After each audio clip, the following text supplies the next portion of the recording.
of this afternoon, or early this afternoon, had responded to me. We're going to have two workshops to accommodate them. We're looking at the 15th, the 27th, or the 22nd, rather. Those are Tuesday nights at 6:30 p.m. Monday, I take that back. I'm sorry. Monday the 15th, and also Monday the 22nd at 6:30 p.m. The interviews, we intend fully to go into executive session. They will not be open to the public. We're going to allow these folks to be interviewed candidly.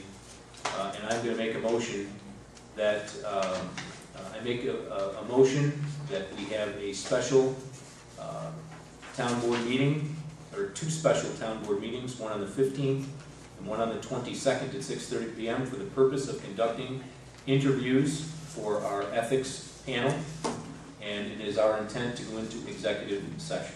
Second. Mark, are we able to have minutes taken during those interviews? Yeah. No? Oh, executives we can't? You have notes if you wanted your own, but there's no official record. Oh, there's no. Oh, we'll take notes on that, Mike. We can, if that's that's fine. We'll take our own notes. We're gonna have to anyway. So we have how many? I'm just sorry. We have how many candidates? Just want to make sure. We had. I'm sorry. 17 total. Yeah, 17, and I've heard back from 8 as of this afternoon. They've responded to me. They have both. We probably right now I think we have 5 folks on the 22nd who want to be talked to, and the 3 would be on the 15th. And I also let them know that you know, we appreciate them stepping up to the plate, and that we understand that, you know, that we appreciate their time. So we'll try to move it along. I'm thinking maybe 15 minutes per person. But once I have everybody, once everybody is signed, and I'm also kind of setting it up just so you know. So in the order of those who responded to me. So I'm trying to make it fair, and we'll give everybody 15 minutes. And I also asked them for their voter registrations, because we have to have we're bound to have an equal number of Democrats, Republicans, Independents, etc. So. Mark, as well, what if they can't make those dates? Well, if they can't make the dates, I mean, we're giving them the flexibility of making 2 different dates, then they're out. I mean, we have more than enough candidates for the positions that are available. We had a motion. I seconded it. Yeah. Yeah, we have a motion on the floor with second. All those in favor say aye. Aye. Aye. Is that 5-0? Did you vote yes? Yeah. Thank you. There was one other thing that isn't also, Madam Supervisor, wasn't on here, but we need to at least put on the discussion item, and that is the roof of the barn. Oh, yes. And I call the highway department garage, I call a barn, it's just the lingo, and then the salt building, I call it the shed. But Vern has done some work on on quotes for the barn and the barn roof. Now this barn roof has been leaking now for 10 years. And unfortunately, for whatever reasons, it wasn't tackled by previous boards. We're gonna we have water leakage, and we have some damage there, and further damage that will happen if we don't fix it. So Vern, if you want to address what we have on the roof. All right. I put out a lot of stuff to roofing companies, and the only thing I got back is from Joseph. And I've got 3 quotes. To start with, we've got one for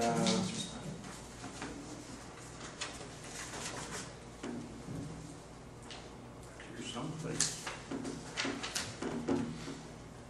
Okay. At South Bay Fire Department about 20 years ago, we had a plastic paint job done on the roof of the steel roof down there. And I don't believe it's ever leaked, and that's at least 20 years ago. So I got a quote from Joseph to clean the entire power wash the roof. A Groco E5230 2-part epoxy primer will be installed over the existing metal roof. All horizontal seams and fasteners will be treated with Grosso SF2000 seam seal. All damaged roofing over the garage doors will be repaired. A top surface of Grosso Flex S2 or 2022 solvent-free 100% silicone coating will be installed as a final application. The sum was $53,000 and it comes with a 10-year warranty. All right, Jessica wanted a price on a new roof. And this would be putting a roof on over the roof that's in there. We will furnish and install all new metal Z's over existing metal roof. New 24 gauge galvanized standing seam double black metal roof will be furnished and installed. The panels will be MBCI. The panels will be machine seam and all metal closures, flashings, and pipe penetration will be flashed as required. Cost of that is $78,800. And the third one is What's the warranty? 5-year. 5-year warranty? Yes, That's all? that's all.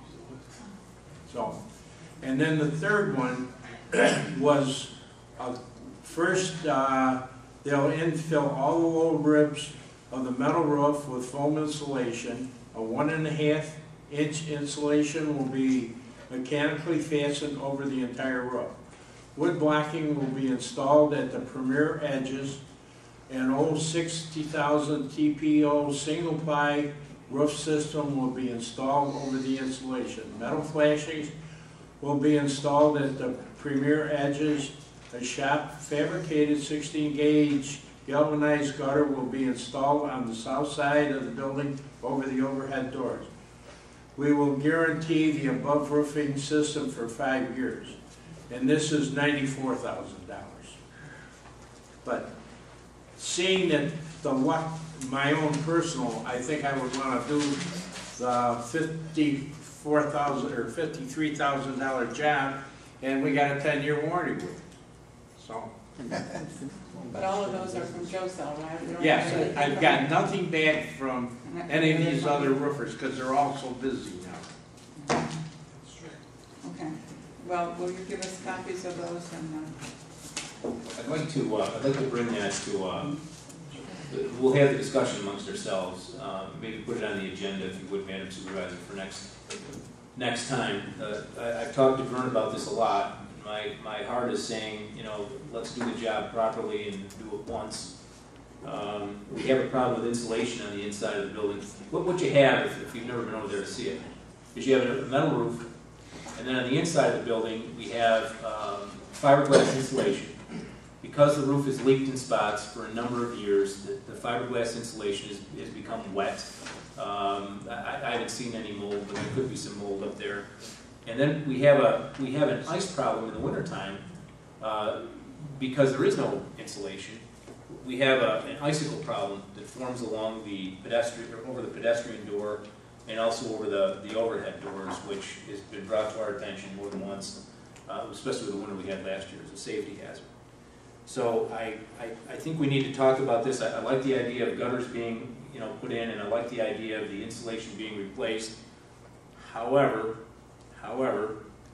the $53,000 to seal up the roof, I think is a good start based on the budgetary restrictions and constraints, unfortunately, that we might be facing. Honestly, I want the good roof. They're all good roofs. I'd like to have the insulated roof and the gutters put up. However, I will defer to the other counselors. I agree with it. $53,000 at the very least to have that roof done. But we'll give some people time to look at that, and then I'd like it on the agenda next time. Okay. this brings us to the public input part of the meeting. Would anyone like to address the board?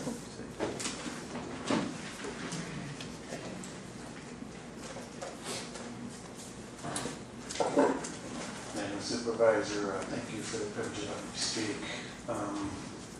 I came to the last meeting, and it was so, I don't know how to explain it, but I just left. Pathetic? And that's one word I don't really want to be negative about it, but I just didn't stay.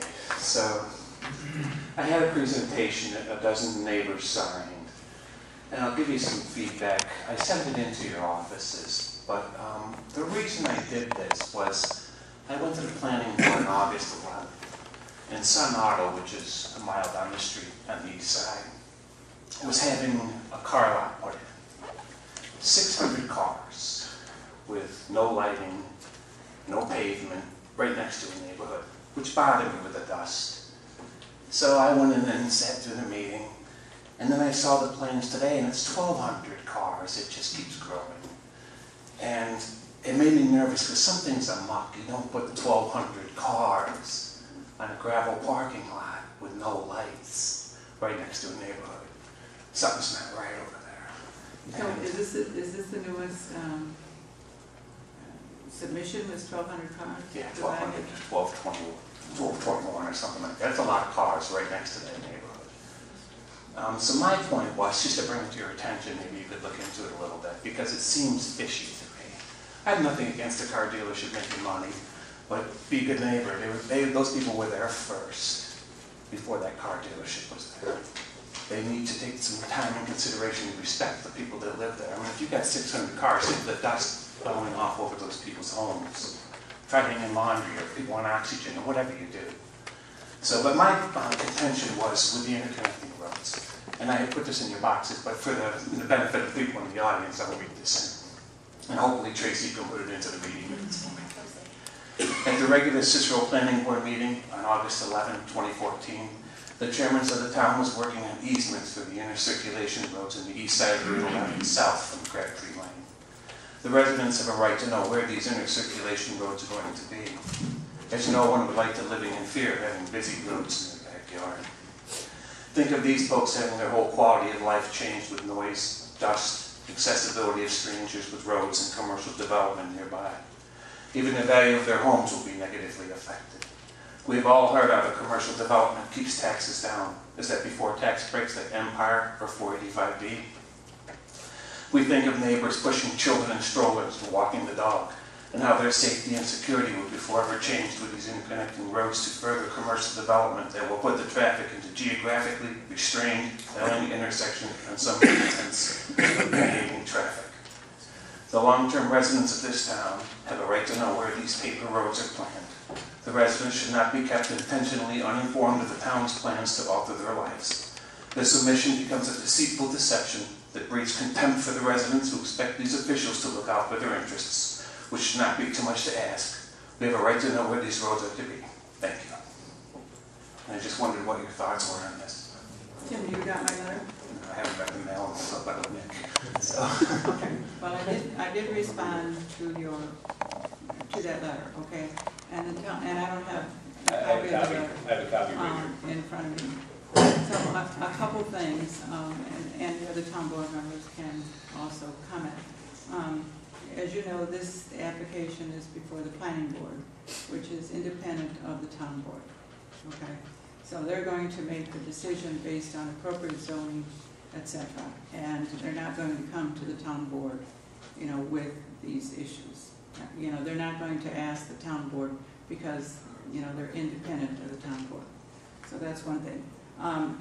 The comment was made about the easements, and you know, there's been talk about putting that road back there, east of Route 11 and behind, you know, to that interconnecting road. And there was reference made that there are some easements and that the town was going to acquire some easements. I don't know that the town actually has easements back there, and I've asked Mr. Hooper, our Director of Codes Enforcement, to research it to see exactly what easements we currently have. There is no plan at this point in time because there's been no recommendation from the planning board and, you know, no recommendation from any planning body, you know, like a regional planning body, to get easements. So right now there is no plan to do that, okay? There has been talk about all of the traffic connected to 31 and 81 and Route 11.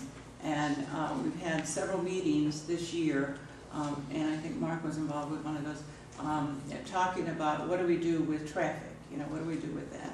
And so I think that there will be some kind of work group formed with different agencies to talk about the traffic. But there is no plan and no definite recommendation right now.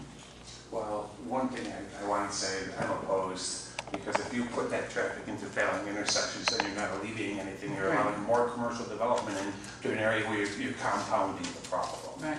I mean, I know people that drive around Cicero because the traffic is so bad. They do everything they can not to drive around it. I mean, you only got to go down there at 4 o'clock on a Friday and you realize what a cluster this is. Yeah, Yeah. well, 11 and 31 are state roads, and for the last 10, 15 years, the state is well aware of the burgeoning traffic problem on their state roads, and they haven't come up with a solution, okay? And so I was actually at a meeting on, yesterday, as a matter of fact, you know, in which county planning was involved, the staff from county planning. There was a coordinated review meeting having to do with the development in Brewerton, actually. And, you know, we tasked them with that, you know, they want to stop development and not address the traffic problem. So, you know, you see us up here fighting about what an invoice says, but we really should be tackling the big issues about traffic and zoning and, you know, quality of life for. Oh, the whole quality of life of this town is dramatically being reduced Yeah, by this so- traffic. Dramatically. So traffic is a big issue that, you know, is overdue to be addressed. Well, I thank you for letting me speak tonight and have a good evening.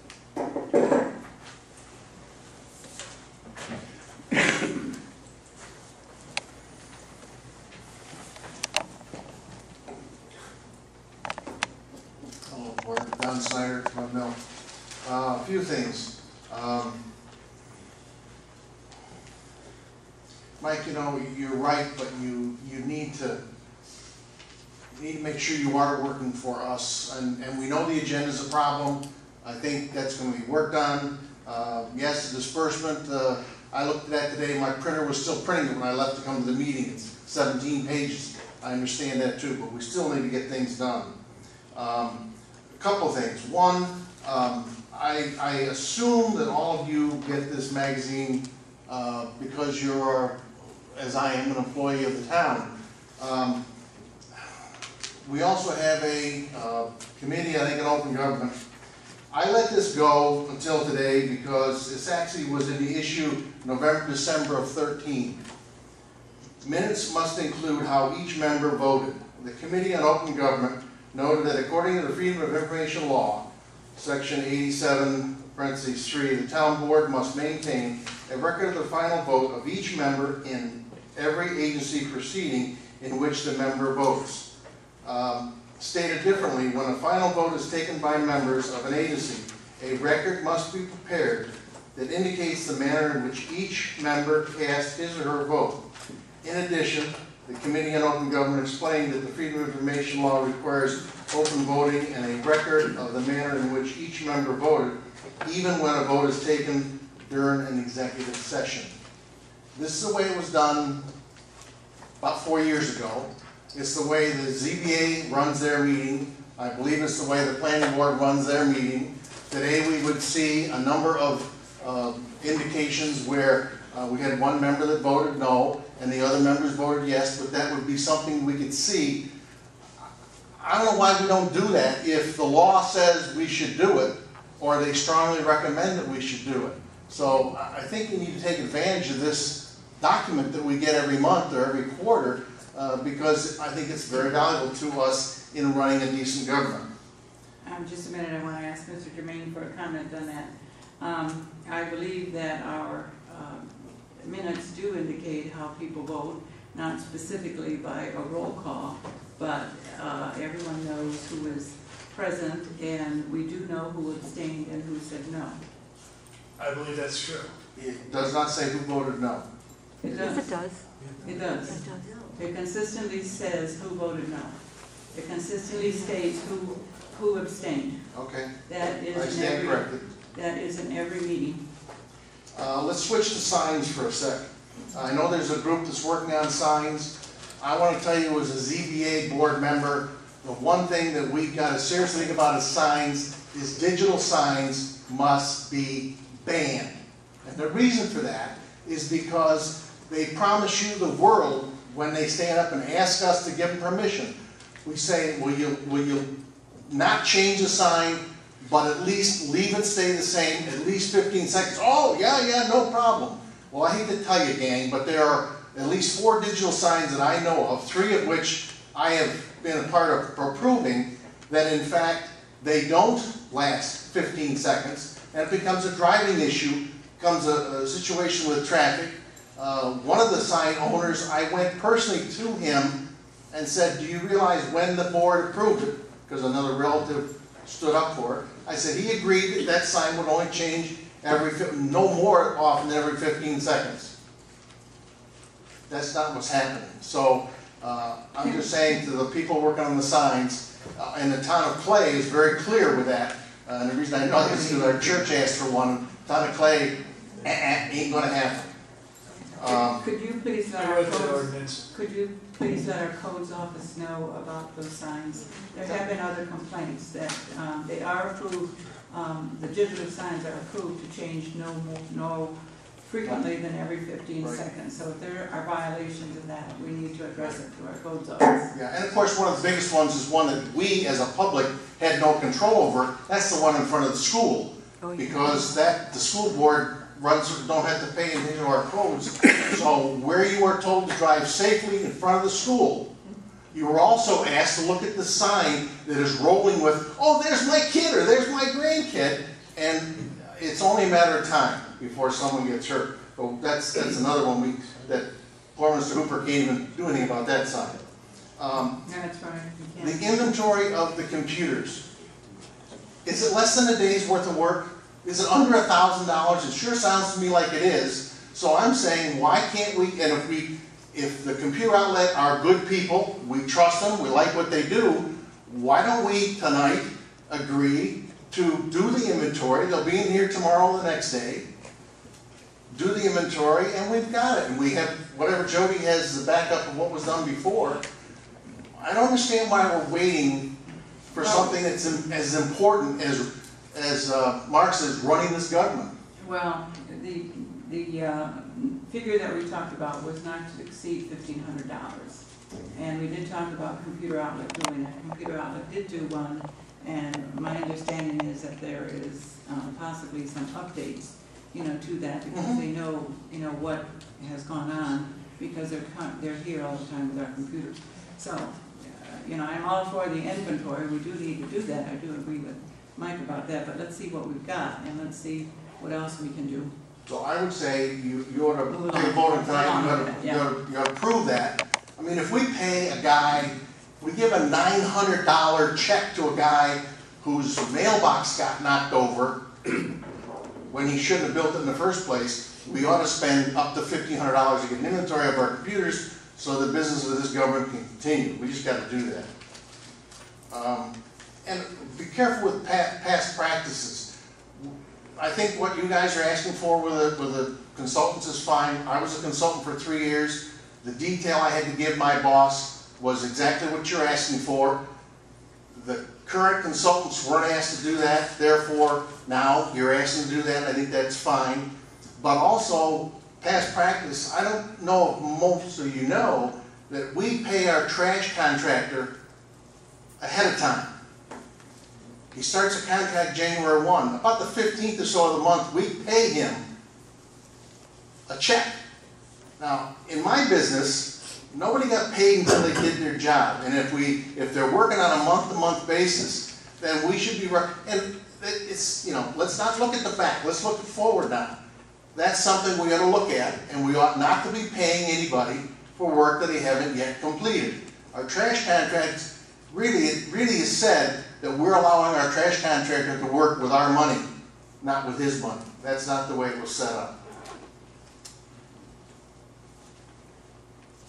I think I've said more than enough. So, Mr. Snyder, so for the new, so is that a new opinion that you have about the electric signs? I mean, is that new for you? I mean, you changed your mind? No.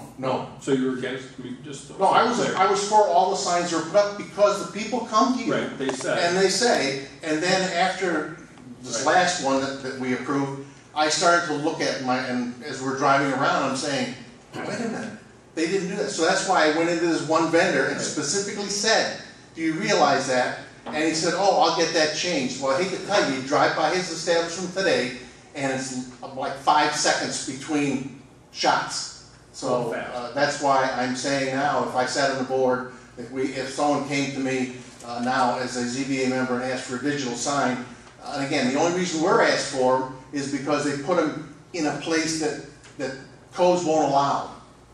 The planning board can approve digital signs because our code doesn't forbid them as long as they're put in a code-approved position. That's the only reason we got them.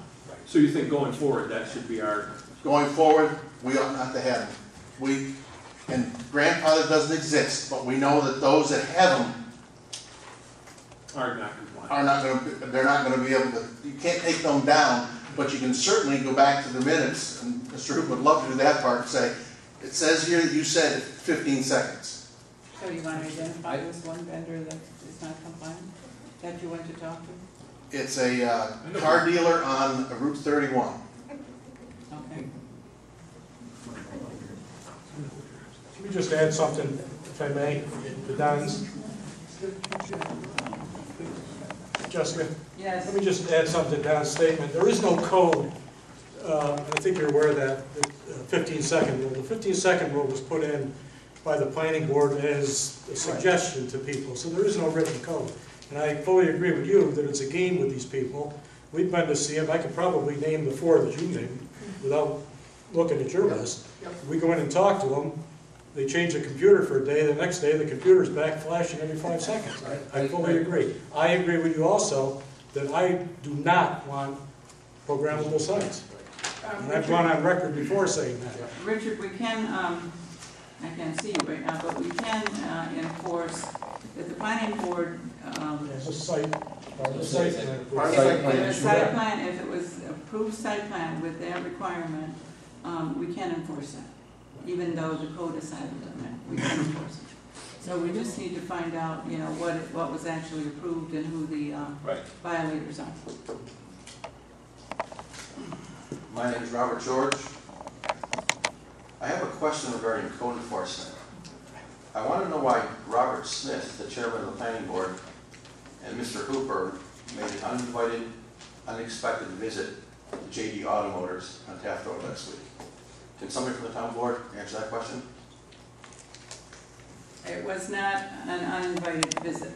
It was an offer to the business owner to help him respond to some non-compliance issues and also to get his site plan back on track. Had he been violated?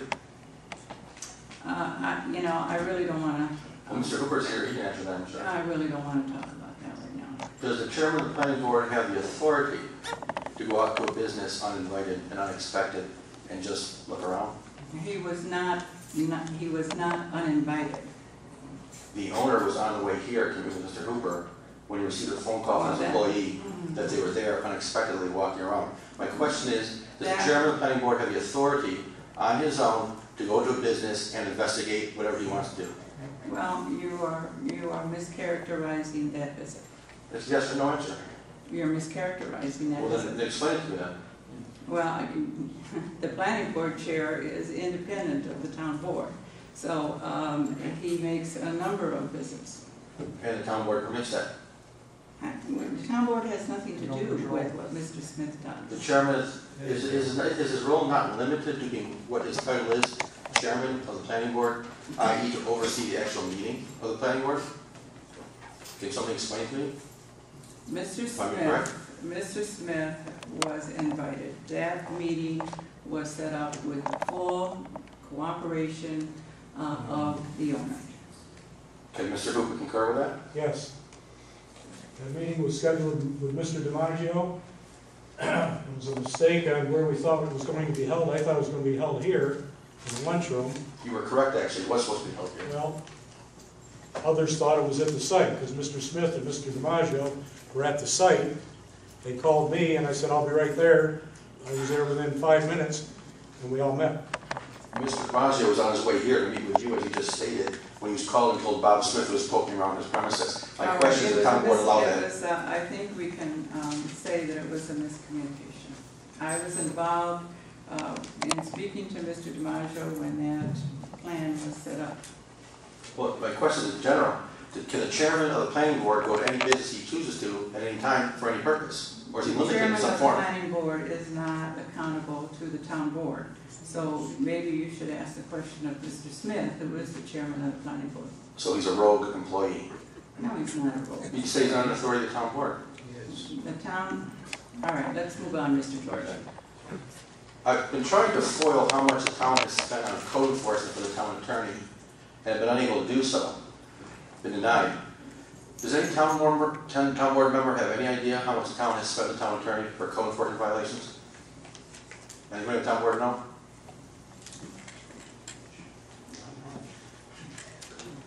Can somebody find out?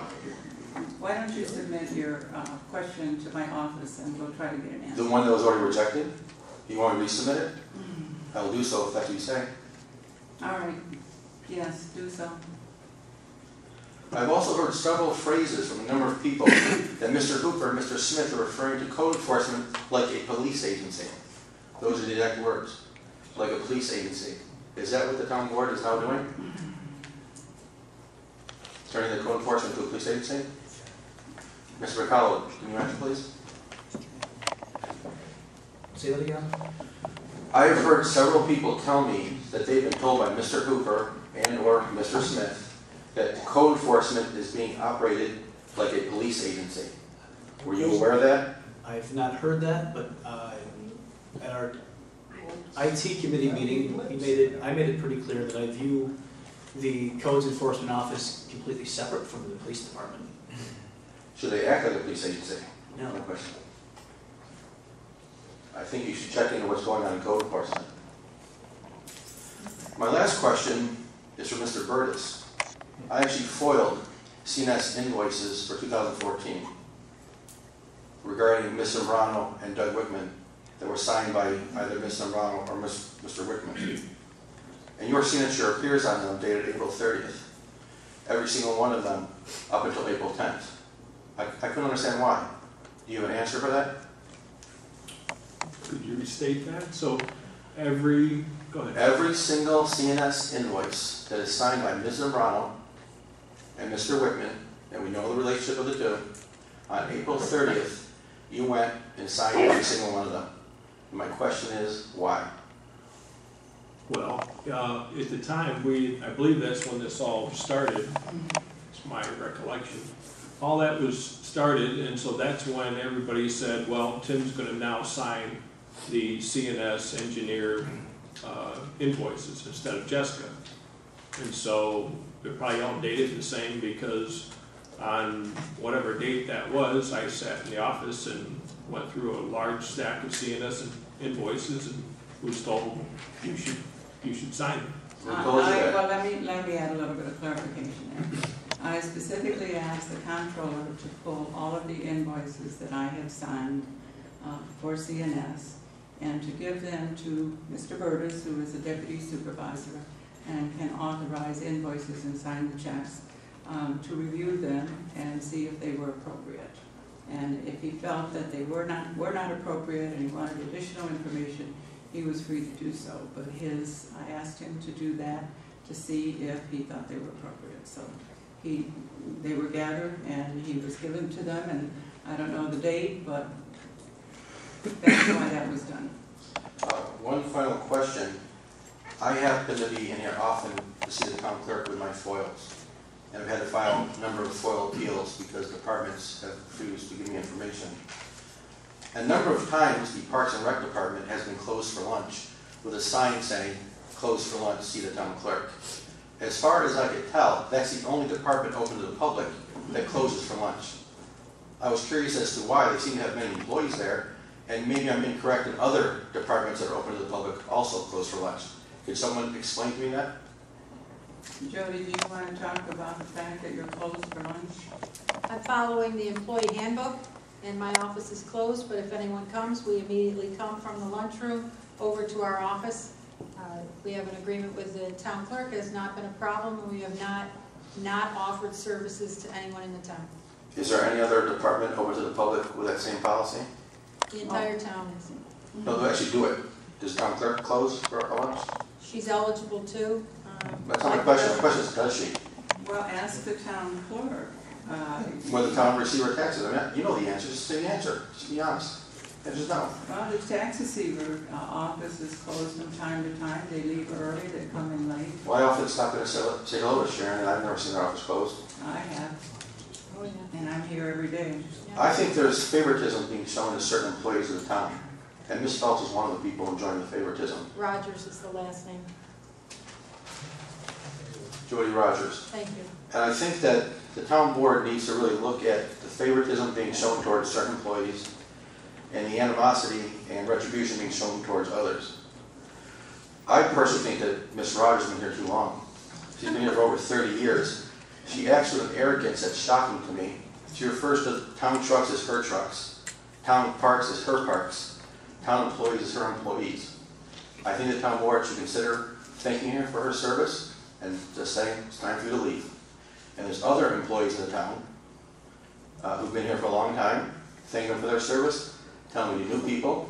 Gary Natalie's one of them, chairman of the ZBA, and then find new blood. The same with Ms. Phelps. She's overstayed her welcome. This is not her parks, it's not her buildings, it's not her trucks and employees, but she acts like it is. And the arrogance she continually shows these town board meetings is offensive. Thank you. Would anyone else like to speak? No, please, Judy. Please. Don't fight. Don't fight, girls. We're a little too old to be girls.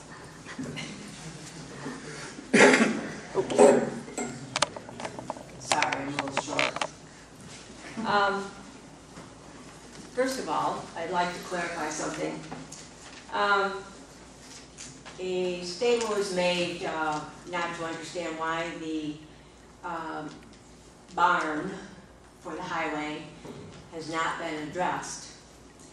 It was addressed every single year, and every single year we cut him out of the budget because we didn't have the money.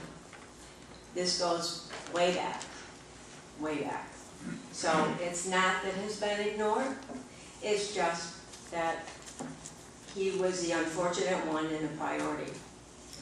Also, I know that in the budget there was a request to insulate and put some heat out in for the Parks and Rec barn. Jody, has that been addressed? No, it's been cut from the budget the last 2 years. Correct. Those guys work in the cold. Not only do they get leaked on, but they're probably frozen. So anyway, I just thought I'd bring it to your attention. So maybe you could take that into consideration in your budget as well. Now, I have a question. This goes back to Wednesday, July 24th, 2013. It's local law number 8.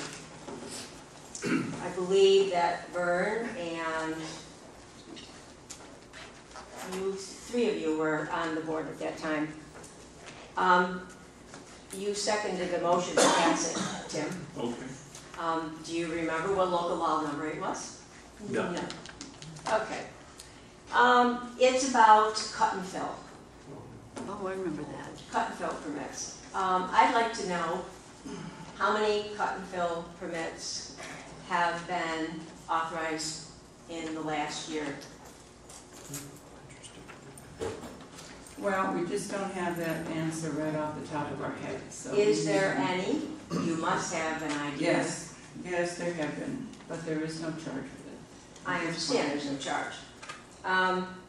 So if I were to go into the zoning office and FOIL, I would find that information out, correct? I believe so. Okay. Question being is that there are 4 areas that every one of you, myself, and several people in here drive by, and I would find it interesting if there was a permit, and I would find it interesting if there wasn't. So I will do my own investigating, but in the meantime, what is the appropriate action that the code department is doing in regards to people filling without a permit? Are they, let me back up a second. How many code enforcement officers are there now? 1, 2, 3, 3 full-time, plus Three. Richard Hoover. 3 full-time plus Richard. So there's 4 Yes, and then 2 clerks in the office, correct? yes. Okay. All right, well, anyway, I just wondered if there has been a situation where they've found a cut and fill situation going on that has been addressed without a permit. Could Mr. Hooper answer that for me? Well, not off the top of his head, you know, it's a little bit unfair to just present this information and expect us to spit answers out. I just asked a simple question, and to him, if he could answer that. Well, you were supposed to address your comments. I understand, then I am addressing it to you, I but. do not believe I want Mr. Hoover to answer that question about So you permits. speak for him, but you let Jody speak, and you let Deborah Well, speak, and you let others speak. Thank you very much, I'll address it. You're very welcome. I don't have a problem. You know, first of all, we're really, if you take a step back, we're all on the same team here, okay? And I don't like the hostile attitudes. We're all here trying to do, it was a hostile. I asked a question, and I think got the a question- hostile answer. The question should be answered. And Mr. Hooper, do we have people, I don't know, I can't answer. Do we have folks who are cutting and filling that you're aware of without permits? Yeah, the answer would be yes. Yeah. How many? I can't tell you off the top of my head. All right, so Because we this don't- is we don't- it's the an answer is yes. unfair because we don't know, okay? You know, if you want answers to questions, present them ahead of time. Talk to Mr. Hooper ahead of time. Give him a little bit of time to answer. And I think that's a courteous professional thing to do. We're happy to answer, but not to be blindsided. Judy, you come into the office all the time. We help you. We help you. Okay. Come in tomorrow. we'll Mr. tell you. Snyder wants to say anything. Let's not get into Relative to the filling thing, at a conversation with the chairman of the planning board after that local law was passed, very interesting fact, and I don't believe he lied when he said it. I believe what Mr. Smith said. I said, why in the world does the planning group have to deal with cut and fill permits? And the answer he gave me was because the supervisor at the time said that he wanted no more work added to the zoning and planning office, and if you want a cut and fill requirement to control that, then you will have to handle it as a part of the planning board. So so I think that to go back a little further, I think we ought to look at that again. We have a new supervisor, we have a new board. We ought to look at that and say, is a cut and fill permit something that I ought to be able to walk into Mr. Hooper's office and say, here's what I've got, here's my picture, here's my land, come and look at it. Because if that is a good change, then you're saying to the people that we don't have to wait for every 2 weeks for a plan, or twice a month to have a planning board. I don't think Mr. Smith really wants to control cut and fill, but that's where the law currently says. So I would look at that local law and say, did we do it right? Maybe we didn't. Maybe we need to make a correction of that. And therefore, Mr. Hooper really he's not really directly in the loop. So that's another concern that we would have. But So Mr. Smith gave you that answer? yes, Okay. yes. That's a good idea. Yes.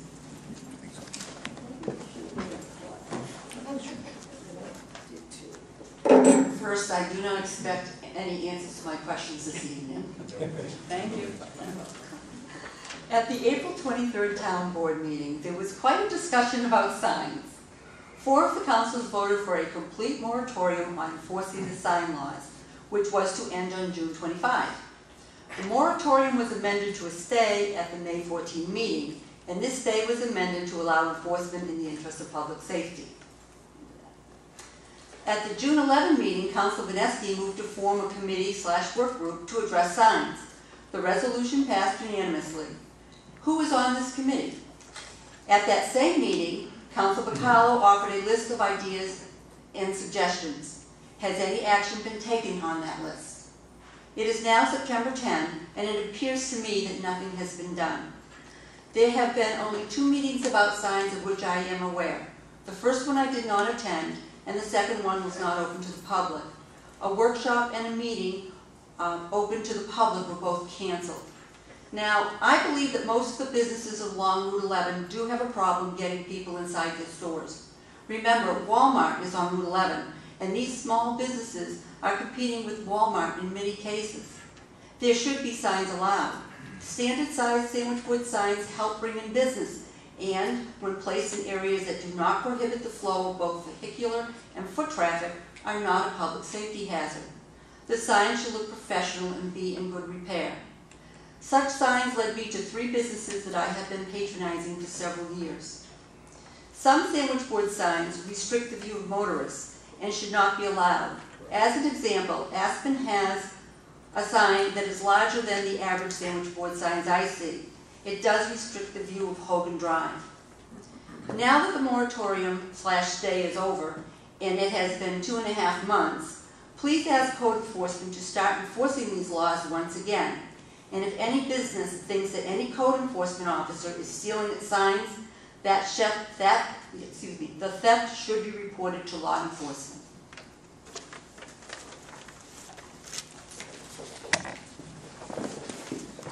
I actually had been done until that comment. If the stay had expired technically, I would ask the board to right now reauthorize that stay to continue in effect indefinitely. Mr. George, with all due respect, I'm not going to do that. We had put together, I had offered to assist Councilor Bacallo with the sign ordinance and the sign things. In fact, we had a meeting, and I did a lot of work trying to get people here. We had a successful meeting. I actually took notes of that meeting, passed them on to the other people in the town board. There was a conflict. I don't remember exactly what it was. Mr. Bacallo was going to take ownership of doing. I was there to assist, and so I would direct that to Mr. Bacallo. But until we are actually have a consensus on taking positive action instead of no action, then I want the sign ordinance enforced. I have had a conversation with Mr. Hooper. We are not going to confiscate people's signs. We are not going to, some of the alleged things that happened are not happening now. However, in the interest of public safety, and also in the interest of law enforcement and ordinances, some of which we had signs padlocked to telephone poles and whatever. I believe that those people have been notified in a professional way. No one has brought that to my attention that they have not. But unless we're going to actually take some action instead of lip service, I'm not going to say it again. So you're saying that the ordinance from July 2013 is now back in 100% legal effect? I believe it is back. From what I was told, it is back into effect. However, I have asked, and I don't know what conversations have taken place with other board members, but I have asked for common sense restraint and professionalism when we're dealing with illegal signs. Yeah. And you're saying then the law states that the code enforcement is permitted to steal or take the signs. We're not doing that. If that's what the law says, then we are not going to enforce that part of the law. But you can't just say we'll enforce 9 items and not one.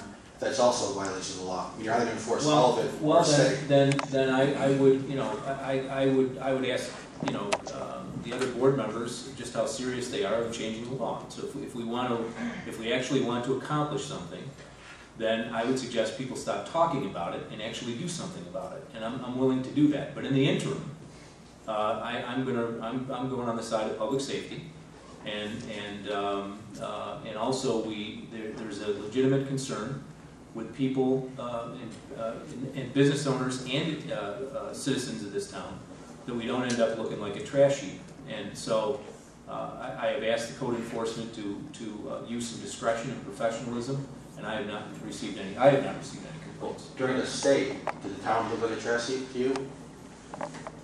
During the stay? Yes. During the stay what? During the stay that was in effect, did the town turn to the trash heap? Were there 30-foot long signs that they thought they were? I'm not gonna, from what I saw, I mean, that's just subjective. My comment to you would be subjective. But I think we also have a responsibility to the people of this town, and we also, the business owners who attended that first meeting and came up with some very good suggestions, I thought. We're all in agreement that they didn't want the town to turn into something that was an eyesore type of flea market type of town, and those business owners had agreed to some restraint and to abiding by some rules. But I can't, at this point, I don't think it's prudent for us to say we are just not going to enforce the law, because we have not done our part to move it forward. Well, I can tell you, I'm very disappointed in your position, and I hope that you'll rethink that at some point. You've made every person now vulnerable to code enforcement. Well, You've heard what's happening with code enforcement. They are Nazifying code enforcement right now. That's what they're doing, without the town board's knowledge, secretly, quietly. Bob Smith showing up unannounced, unexpected, as chairman of the planning board to a private business, that's a threat, and can be perceived as a threat. And the town board is aware of it, and has been aware of Mr. Smith's conduct, and has chosen not to rein him in. This is the first that I've heard about it. You've never heard about Mr. Bob Smith's oversights and his... Well, I mean, there's been some allegations, but this is the first I heard about JD Motors. I was not aware of that at all. I myself was at a property where Bob Smith trespassed on one property to walk to another, alleging that a fence had not had site plan approval. Well, there are many examples I could give, many. We are a country and a town of laws. And if laws are being violated, then I'd certainly, I'll bring it, I'll personally call Bob Smith tomorrow if this is happening. And what if the lawbreakers are the elected officials and the government employees who are supposed to enforce the law are thereby breaking them also? Who do we go to? I can't go to Zambrano. I wouldn't waste my time. I go to the town board, nothing gets done. Will you rein in Bob Smith? Well, if there's an issue with it, yeah, I'll speak with him about it, absolutely. Refer to my 87 pages about Bob Smith. Thank you. Mr. Germain, a point of clarification. There is a section of the sign law that says that the director of code enforcement may remove a sign. I think that everyone on the town board, since the controversy first came up, I think everyone on the town board is in agreement that the code enforcement director will not do that. So, do we, it's on the books, but in practice, he is not doing that. Is that correct, Mr. Hoover? Well, first of all, removing the signs. yeah, first of all, it's 21018J. It says codes enforcement officers. It doesn't say the director. It says codes enforcement officers, 21018J. Your question, are we...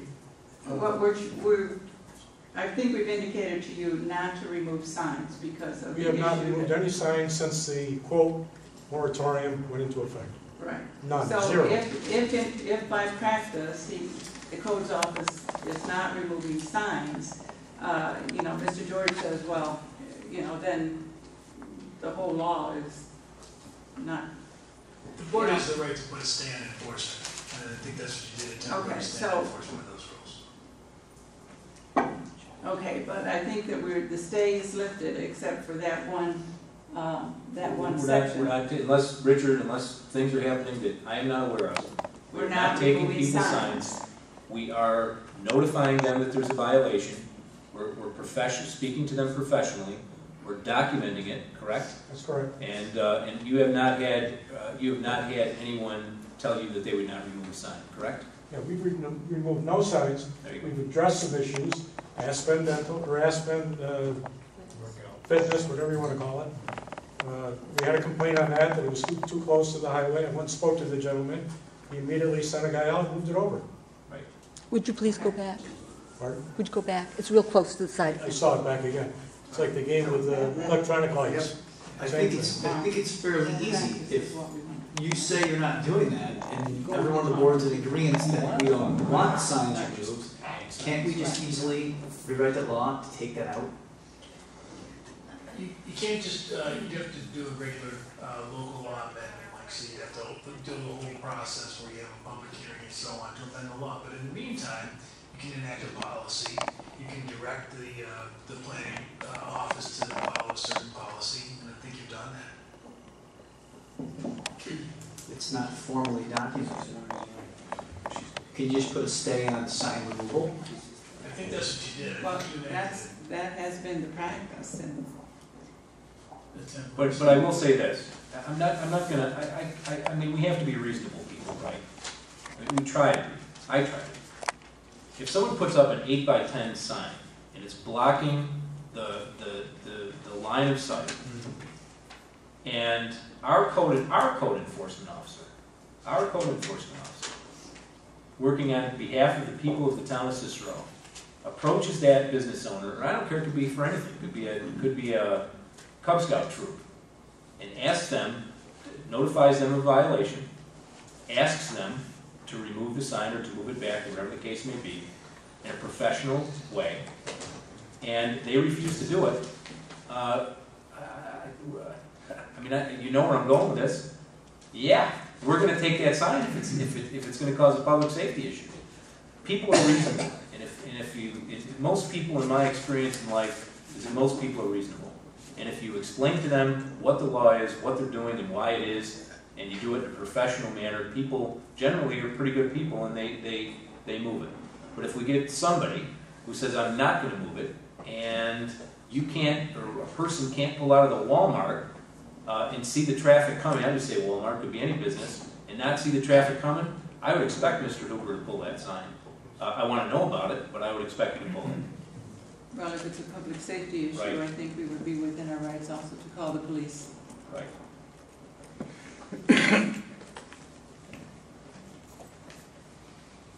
Mr. Dudzinski, did you want to comment? Well, I wasn't sure why you were staring at me.